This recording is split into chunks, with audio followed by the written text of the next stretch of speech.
Marie-Dominique de Coulac. Bonjour Claude. Vous intervenez depuis le début de l'année scolaire à l'école Littré de Paris avec des élèves de CE2 dans le cadre d'un projet Erasmus intitulé Europe poétique. Pouvez-vous nous en dire plus? Écoutez, quand on m'a demandé de faire une sorte de récital poétique autour de ce thème, ça a été un peu compliqué jusqu'à ce que je sache finalement qu'un voyage en Belgique était organisé. Et donc je me suis dit, l'Europe poétique, on va travailler sur des poètes belges et français. Ce sera une sorte d'hommage à la Belgique par la voix des poètes belges et français, contemporains. Sauf, il y en a deux, Rimbaud et Victor Hugo, qui ne sont pas très contemporains. Mais les autres sont contemporains. Il y a à peu près 8 poètes belges et, je sais pas, 7 ou 8 poètes français, voilà. Vous intervenez souvent dans des écoles avec des enfants? Oui, j'interviens depuis 40 ans, oui, j'interviens. Parce que je pense que l'initiation à la langue par les grands textes de littérature et poésie, c'est une voie royale, parce que on n'est pas absolument tenu par le sens, et puis il y a la préservation de l'imaginaire des enfants, il y a un vrai partenariat, je sais pas, il y a une triangulation entre le poète, eux et moi, et voilà, et j'espère que l'appropriation de grands textes, ça facilite beaucoup l'apprentissage d'une langue. Et puis, j'essaie toujours que des enfants d'origine étrangère, ou tout au moins qui ont une langue différente à la maison, soient représentés. Il y a des poètes, je sais pas, si j'ai un enfant allemand, il y aura des poèmes de Rilke en allemand, etc. Voilà, j'essaie toujours. Et nous travaillons généralement sur un thème qu'on choisit avec l'enseignant.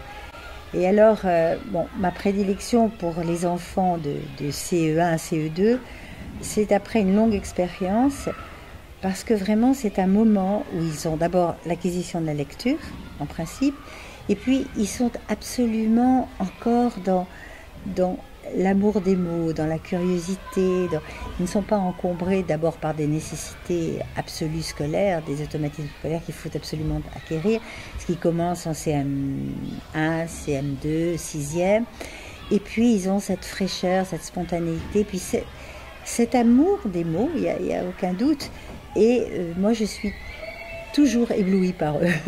Et pourtant, je leur donne de grands textes, enfin qu'est-ce que c'est des grands textes, en tout cas ceux qui ont été situés depuis des temps.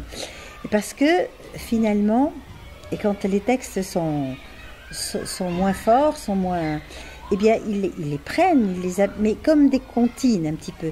Tandis que des grands poèmes, des grands textes littéraires, des espèces d'excellence de la langue, enfin, eh bien, ils ne les lâchent jamais. Moi, j'ai une expérience, des tas de lettres d'enfants qui me disent, tiens, j'ai fait une thèse sur Blaise Cendrars, parce que moi, à 8 ans, je suis partie dans le Transsibérien avec toi.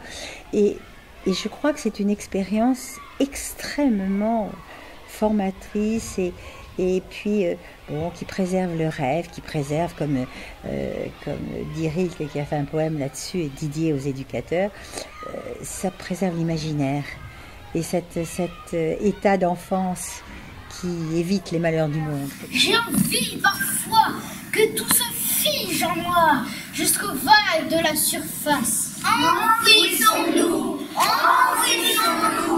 oublions la surface. Ils ont fait des phares pour signaler que vient la terre. Comme si le mélange de nos souffles ne suffisait pas. Mais oui, qu'on m'appelle océan.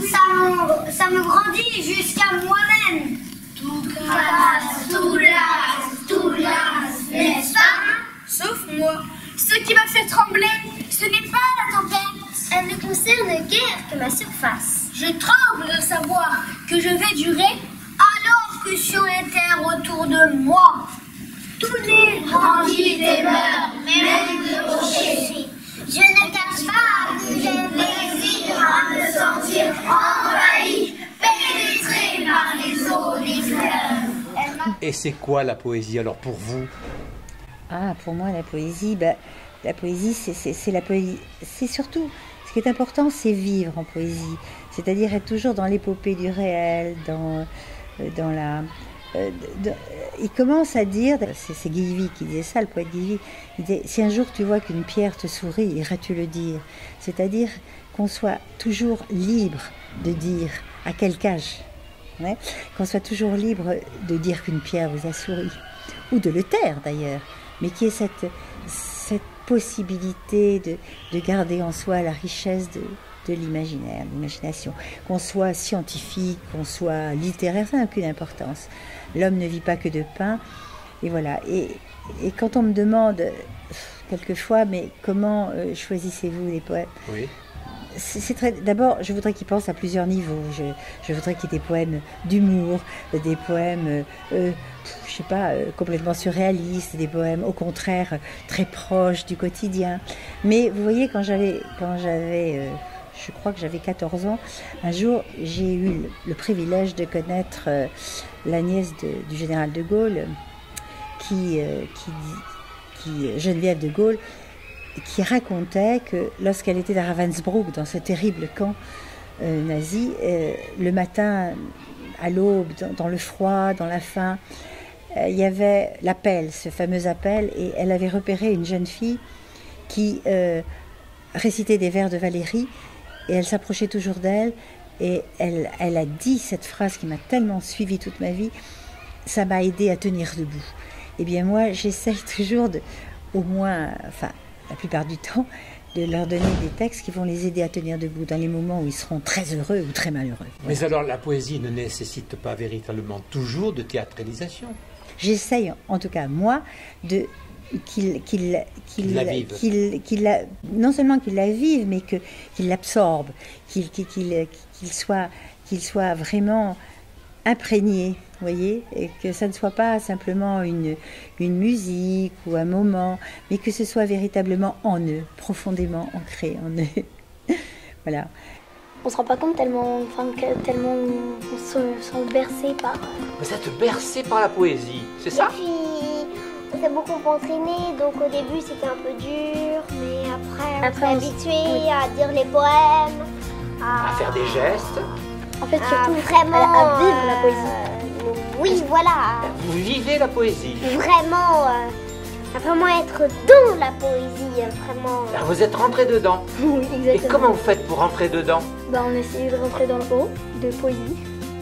Mais ça a commencé comme ça depuis le début ou bien? Non, au début de l'année, on a eu des cours de poésie. On était vraiment... Vraiment? On a appris des On poèmes, était pas très... on a appris à aimer les poèmes et à comprendre un peu ce qu'il voulait faire passer, le message qu'il voulait faire passer par le poème. Parce que le poète veut faire passer un message dans son poème? Oui.